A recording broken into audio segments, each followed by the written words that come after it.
Hello. Hey, good morning, everybody. How y'all doing? Hope everything's well. Welcome to Becoming One Flesh. Yes, We're yes. glad to have you all here. Thank you all for joining us. Mhm. So, we were supposed to be here last night, yeah, but it was on me. it's all right. I went to have a VA appointment, and they shot me up with something in my knees. It wouldn't have been a pretty sight. No, it wouldn't have been a pretty sight. So my wife said, "Let's do it in the morning." So here we are. Yes. So Here we are. yes. So we're just gonna kind of have a conversation, just about relationships and whatnot. So yeah, and this I'm asking this to you because sometimes I think it's a double standard. Sometimes sometimes I do. And we talked about it one time before, and we didn't really finish it up. But I know men are supposed to be the security, right? Mm-hmm. And a woman should feel secure with the man that she's dating or married, marrying or dating or whatever. But suppose the brother ain't got it all together yet. Suppose he might be working a job, but he's not really making ends meet. And the lady wants to feel secure, but he's not in a secure place. Mm-hmm. How would you deal with that?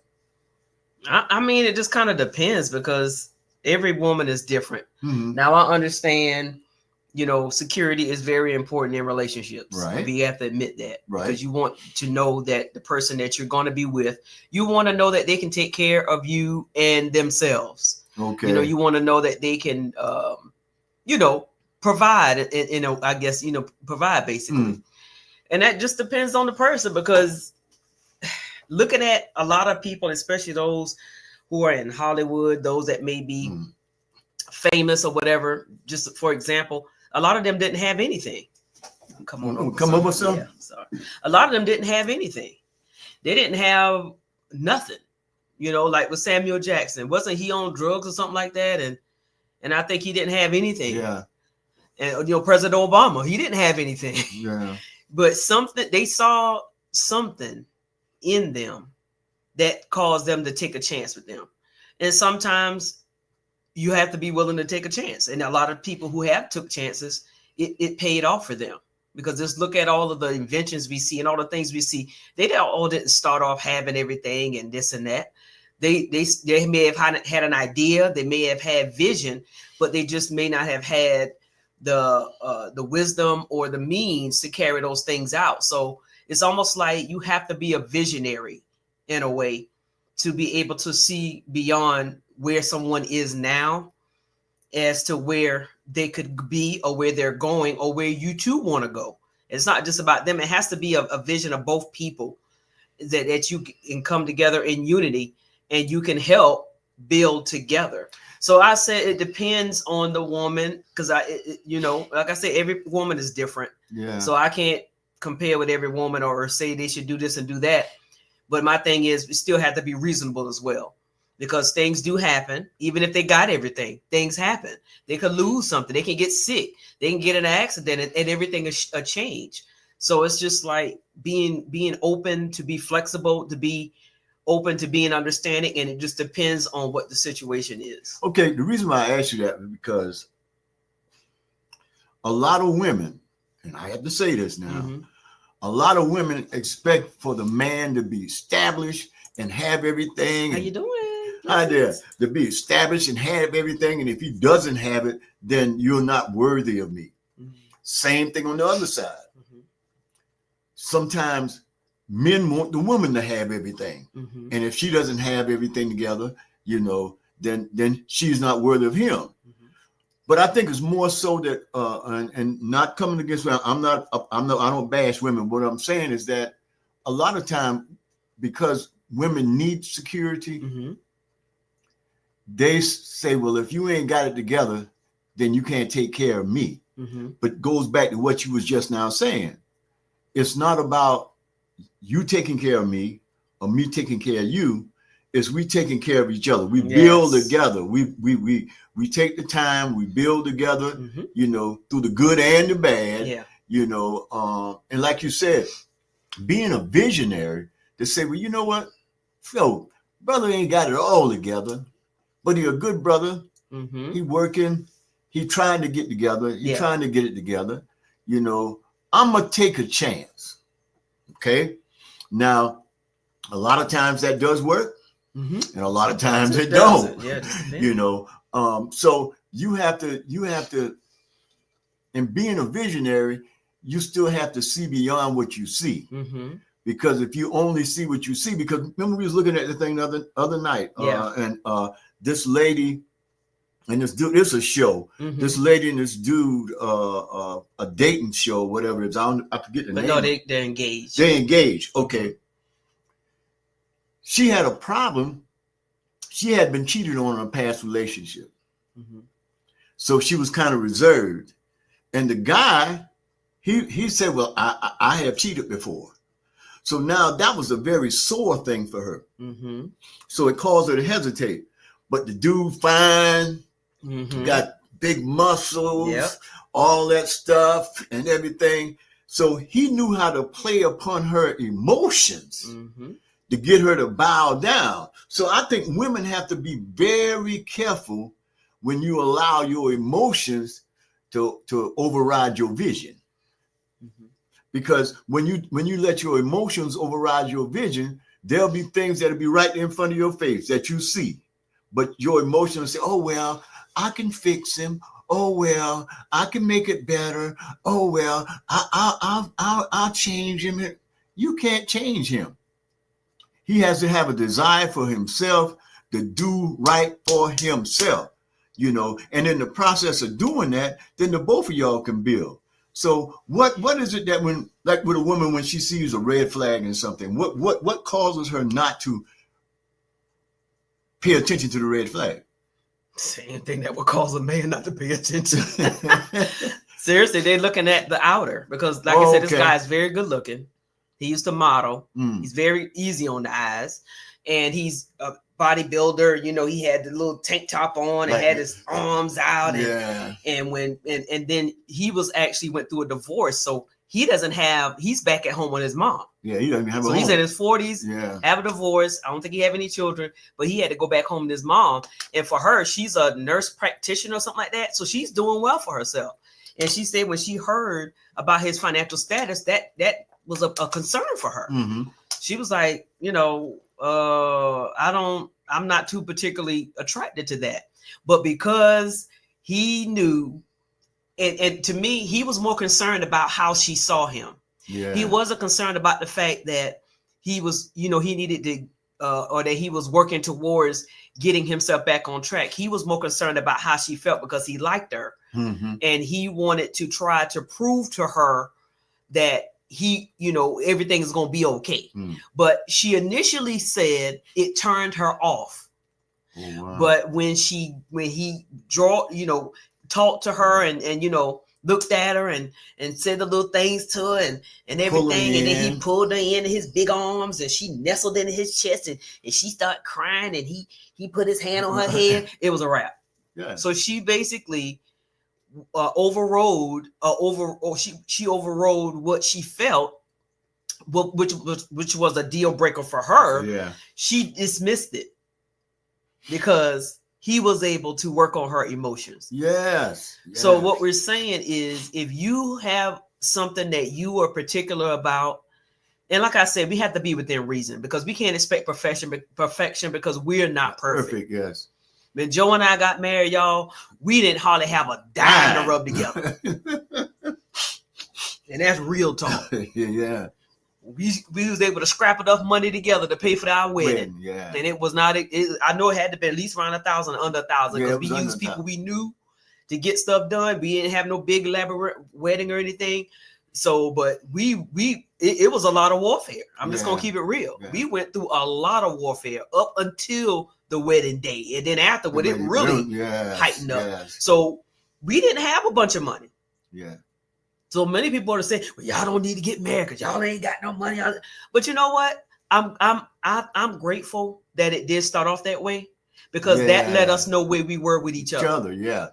Were we together because of what each other could give one another, because what we can get out of each other, or were we together because we love each other and we yeah. knew that God was putting us together? Mm-hmm. And so we were able to get past that. And then, you know, and we had a lot of fight, you know, had a lot of fighting to do after that. You know, it was a lot we not had each to, other now, but yeah, warfare, not each other, yeah, but a lot of warfare to deal with after that. But if we would have just went by something like that, sometimes yeah, it can cloud your judgment as well. So like I said, it depends on the person, what you desire, what your deal breakers are, what your red flags are. But as I said, someone can come into a marriage with $1 million, but you don't know what's going to happen tomorrow. yeah. And if they lose that, what are you going to do? Yeah. You just marrying them because you want to make sure that the light bills the lights get paid and the lights stay on, or are you looking for something deeper than that? You're going to have those struggles. You're going to have those tough times. I don't know of a married couple that haven't had those times. You're going to have those times when you have a lot of money. You're going to have those times when you may not have any. Yeah. You're going to have those times when you can pretty much do what you want to do. You're going to have those times when you can't. So my thing is, how deep is your connection? And you know, are you willing to compromise on something that is very important to you? And like we said, she was willing to compromise because he drew in with his body. Mm-hmm. And instead of them sitting down and saying, okay, I know right now you just went through a divorce and it cost you a lot, and now you're starting over again. So what is your plan? Instead of doing that and then judging from there, saying, okay, he's a go-getter. And then another thing he said that was kind of iffy for me, he was like, well, I tend to do better when I have someone that I'm with that pushes me. Yeah. I'm like, I was saying to myself, because you ain't with nobody right now. So is that why you're not doing, or are you doing anything because you don't have somebody to push you? That kind of, when he said that, I said, I don't know if that would have jived with me. I'd be like, nah, because you would have to be motivated for yourself. You need to motivate, you know, and build for yourself, and not because somebody's pushing you or because you're with somebody and you want to do for them. You should want better for yourself. You know, yes, red flag, exactly. And I was like, when he said that, I said, I would have had to ask him about that there. Like, no, brother, you got to show me what you're doing, because everybody has things they go through. Okay. You do. You have those times when you may have to start over again. Yes. You know, because we've had to start over again. Yeah. Before we met and after we met, we've had to start over again. Yeah. So we know what it's like to have stuff and then all of a sudden it's gone and you don't have anything. So, but my thing is, how motivated are you to get back on your feet and do what needs to be done? I shouldn't wait till I met him to get motivated to do what I needed to do. I was already motivated before he met me. Yes. You know, so that's what drew me to you. When I saw the because she was doing something. She was doing something, and it was like, let me see what this sister talking about, you know. And I listened to it because you was on Facebook on your thing with your tutoring service, and I'm like, let me see what this is. And you had just moved back home, you know, back home with my mom. Yeah, with her moms, you know. So it wasn't a thing of looking from something financial. It was the individual, you know. And because I asked you one day on the phone, I think we was talking. I was living in one city, you was living in another. I said, "What's your 5-year plan?" You sure did. You know, what do you want to do in 5 years? What is your goal? You know, at least it's something that you can try to obtain to, even if it doesn't come to fruition in 5 years. Yeah. But it's something that you are striving to obtain to.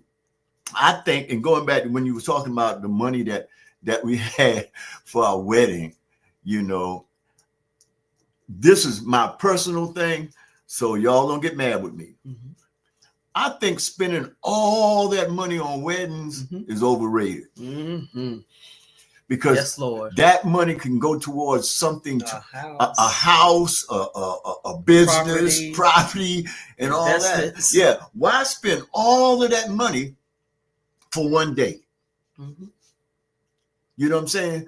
When you can invest that money for a lifetime. Because you know, like Yolanda said, we didn't have a lot of money. We were able to network with people that were able to do the things that needed to be done. Yeah. And we were able to get it done you know, with very little money. Yeah. You know what I'm saying? So I just had to say that because sometimes, and I'm not saying if somebody want to spend thousands and thousands and thousands, I mean, that's on you. But better logic to me is that, okay, you too. better logic to me, instead of me spending $10,000 or $5,000 on a wedding for one day, I can take that $10,000 and invest it the way as we'll be blessed for a lifetime. Yeah. You know what I'm saying? Does yeah, that make sense? We've had to learn Yeah. financial lessons. We've had to learn the hard way. Yeah. And like we said, whatever we did for that wedding, we paid it in cash. Mm-hmm. We didn't get no loan. We paid it in cash. And God he made a way for us to do it. Mm-hmm. Because we didn't want to be in debt, with no wedding. We wasn't trying to be in debt for no 10, 15 years, still paying it off. And then half the people that y'all invite don't like you no way. So it's like, what's the purpose of you spending all this money for a bunch of people to sit there and talk about you or hope your marriage fail Yeah. when you can have something small with those who at least got your back. Yeah. Have something small, eat, laugh, kiki, and go. It's like, why do all of that? I don't understand, because it becomes a production. But then not realizing the real marriage begins after y'all take them clothes off. Yeah. And you on your honeymoon and you listening in each other's eyes and and then you go back home. That's when reality sets in, and that's when real life begins. Yeah. So there's nothing wrong with having a celebration, because we ain't telling people what to do. No, definitely. But we're not. just saying, why not use that money to either pay off your debt, or something like that. Do something small. And maybe have a nice reception or something. Yeah, scale it down. Have a nice honeymoon, and just remember that you do have to live afterwards, and the wedding does not define your marriage. Right. Having a big beautiful wedding doesn't mean you're going to have a big beautiful marriage, because a lot of people don't want to put the work in that it takes to have a good marriage, because they could have all of that stuff, but then the marriage tore up. You know what I'm saying? Because many people have this fairy tale in their head of what they think marriage is. And listen, you're going to see the real, the raw, the ugly. You're going to see all of that. And you're going to have to be willing to deal with, with each other and each other's weaknesses, each other's shortcomings. Yeah. You're going to have to be willing to deal with the good times, the bad times, having money, not having money, sickness and health. You're going to have to deal with a lot of things. So it has to get beyond the fairy tale part of all of this looking, and all that is nice. But we got to get to the reality of how life is going to be afterwards. Just going back to something you said, the good and the bad. Mm-hmm. I got a friend of mine, a dear friend of mine. He was healthy, strong brother. He was married. He got sick. Mm-hmm. And when he got sick, his wife no longer wanted to take care of him because he couldn't take care of himself anymore. Yeah, so she divorced him, left him, left everything. He has gotten married again, and he's still in the same condition. But the wife that he has now, it's not about the superficial stuff. Yeah, it's about the good and the bad, through sickness and in health. Yes. Those kind of things. So you can, and I said all that to say this here, you can be infatuated with the physical stuff, infatuated from a place, emotional place. You can be infatuated. You can be infatuated with infatuation. You know what I mean? But when the rubber hit the road, that's when you understand what marriage is. Because we done went through some things. I mean, we've told it before, been on, some broadcasts and stuff. And there are a lot of things we haven't said. There's a lot of things. We went through some things. Yeah. So it wasn't about, I love it. I mean, it is physical now. Don't get me wrong. Exactly. Yeah. But it's not so much about the physical. It's about the spirit and the soul of the individual. So the only thing I'm saying is that let's not be blind. Let's pay attention to the red flags on both sides. And like you said, come to a place to say, you know what? Let's sit down. Let's figure out what we're going to do. Yeah. We're not just going to jump into it because we can jump in. And that's another thing, too. I got to say this and I'll be finished. That sex thing will ruin the thought process. Well, dog, she good in bed. He good in bed, you know. And now you're continuing to do that stuff. Well, let's get married. Just because of the sex, not because of the individual. And then once that wears out and you come to find out, this dude ain't who I thought he was. Or she ain't who I thought she was. You know, so don't let that be something that clouds your judgment because it can. And you shouldn't be doing it if you're not married anyway. You want to put that out there as well. Yeah. You're not justifying testing equipment before you get married because the word speaks against that. Yeah. So and then a lot of people try to make people think, because I've heard it said that women who said that they're saving themselves for marriage, they're gonna have a hard time finding a husband. The devil is a liar. Right, yeah. That's not so. Every man is not driven by their flesh. That's right now. He wasn't driven by his flesh. That's right. So that's not true. You can find someone, and it's best to save yourself. That's what would be best. Yeah. Now we can't tell people what to do because everybody's gonna do what they want to do. That's right. Lies. Come on now. But it is possible. There are men out there who are looking for a woman of God. And we're going to talk about that because I'm going to have him come on. It costs me everything. And we're going to talk about what a godly man looks for in a wife. Yeah. So we want to be able to give some advice from a man's perspective, because you always hear what women have to say, but we want to hear what men have to say. And so we want it to be known that every man is not driven by his flesh. Yes. Every woman is not fast and loose. So that's a lie from the pits of hell, because there are men out there who are saving themselves for marriage. And so to tell somebody that that's stupid, that don't make sense. How you gonna? The devil is a liar. That's right. Come on now, because we don't do things like, if you're people of God, we don't do things like the world. Now, if you're of the world, then that's a different story. But if we call ourselves people of God, we don't sit here and test equipment because God gonna understand. That was what sister just said. So I ain't no car. Yeah, we ain't no car. That's right. We don't do no test driving. Come on now. We don't do that. Yeah. But people make you think you need to do that. It's okay to do that, because you need to know if you're compatible. Look, you got what he need. He got what you need. How more compatible can you be? Come on now. Come on here. Yeah. When the time comes, y'all don't know what to do. Yeah. I promise you that. Yeah, for real. Yeah. So, don't be driven by the pressure or thinking you have to be, that ain't, people ain't doing that no more. People are doing that. Mm-hmm. There are people out there who still virgins I know of, that's in their 40s, never had sex in their life. Mm-hmm. So it is possible, and it's okay to be that way.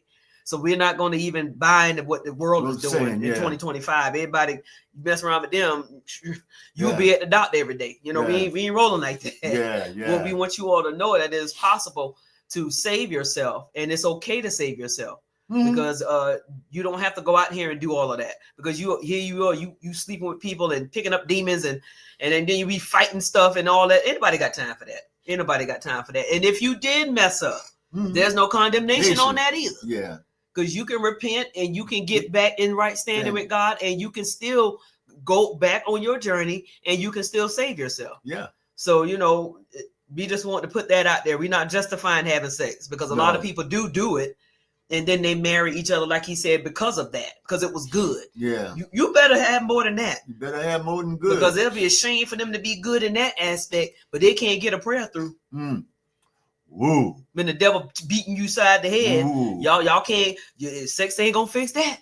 No. Sex don't fix spiritual warfare. No, okay? It don't. So you need to make sure they got a little more than that. Can they spell? Can they read and write? Okay? Do they got the apostrophe in the contractions? Are they doing, that's what I need. I'm like, that's what attracted me to him. Yeah. I'm not all about muscles. That stuff never did anything for me. Never did anything for me. I ain't never been with, he got to have muscles. I don't care about none of that. Can you read? Can you write? Can you make a complete sentence? Do you have common sense? Are you intelligent? Intelligence attracts me. I got to have that. I can't. All the other stuff you can keep that.